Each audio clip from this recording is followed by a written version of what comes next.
You finish dinner, you wake up the next morning feeling sluggish, even though you slept for 8 hours. Most people blame stress, getting older, or a bad night's sleep. But your body actually started deciding how you'd feel today while you were eating dinner yesterday. Today I'm going to rank 3 dinners: bad, better, and best.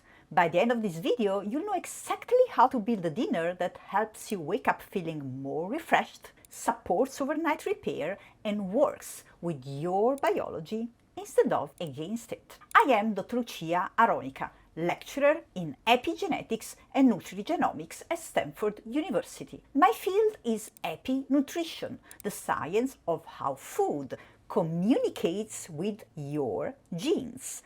Breakfast helps you start the day. Lunch powers you through it. Dinner is different. It prepares your body for tomorrow in 2 ways: by working with your body's nighttime metabolism and by providing the nutrients your body will use to recover overnight. The best dinners accomplish both goals. The worst ones accomplish neither. Let's look at 3 dinners: bad, better, and best. To make all of this practical, I use a simple 4-quadrant visual tool I call my EpiPlate.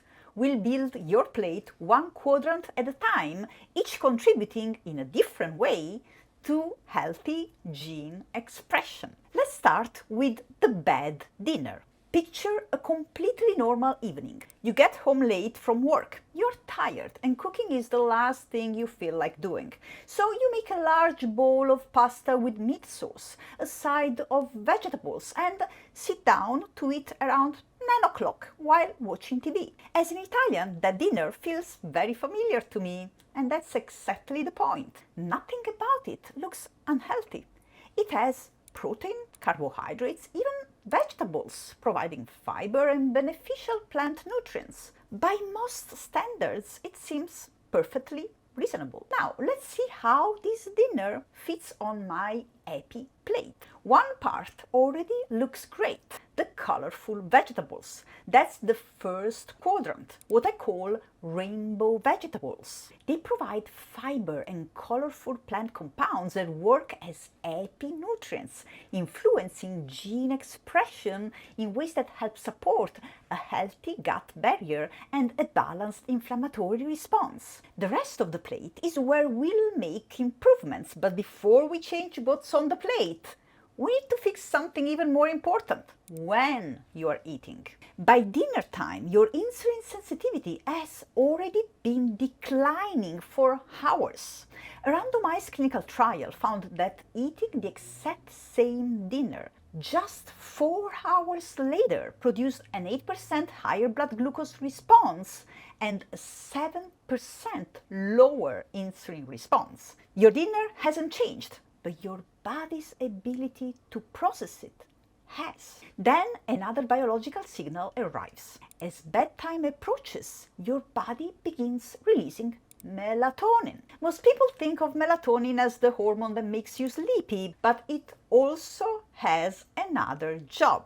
When you are asleep, you are not eating, so your body no longer needs to handle incoming glucose from a meal. Melatonin helps your body transition into that overnight fasting state by reducing insulin secretion. It's an elegant system, as long as you have finished eating. But if you are sitting down to a large bowl of pasta at 9 o'clock, you are asking your body to process a large glucose load at precisely the moment it's trying to switch to overnight mode. For about half of people, it matters even more. They carry a common variant in the gene for the melatonin receptor called MTNR1B. In these individuals, melatonin suppresses insulin release more strongly, so the exact same late dinner can trigger a much larger rise in blood sugar. You may not notice it immediately, but by the next morning, it often shows up as the familiar feeling of waking up less refreshed than you expected, even after what seemed like a full night's sleep. The bad dinner has 2 problems: timing. It works against your nighttime metabolism, and quality. It provides only one of the 4 food quadrants your body needs for overnight recovery. Let's fix both problems one at a time. A better dinner starts by solving the first problem, timing. Instead of eating at 9 o'clock, move your dinner 3 or 4 hours before bed. That simple change gives your body time to deal with the glucose from your meal before melatonin begins telling your pancreas to slow insulin secretion. Now, let's solve the second problem. What belongs on the plate to support overnight recovery? This is where my EpiPlate starts to come together. We already got one section right. Rainbow vegetables. They stay exactly where they are.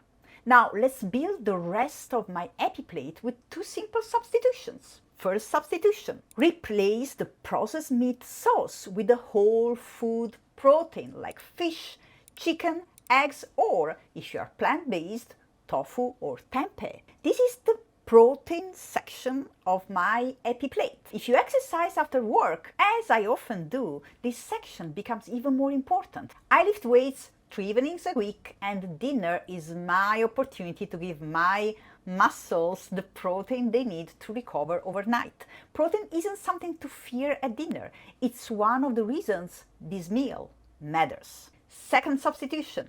Instead of refined pasta, choose whole food carbohydrate sources like legumes, quinoa, buckwheat, or colored rice like black rice or red rice.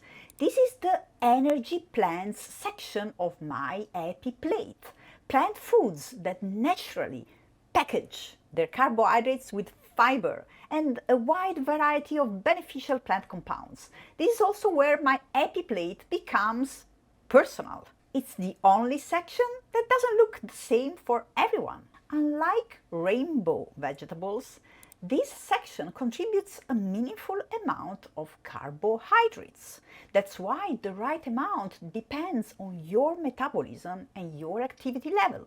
If you are lean and physically active, especially if you have just finished the workout, make this section larger to help replenish muscle glycogen. If you are overweight or insulin resistant, make it smaller. Now your dinner is accomplishing both goals. You are helping your body keep blood sugar steady through the night, and you are providing your muscles, immune system, and other tissues with the nutrients they need to recover before tomorrow begins. But my EpiPlate still has one final section, and it explains why dinner can continue working long after you have finished eating. The final section is fermented foods, and it's one of the most overlooked parts of a healthy dinner.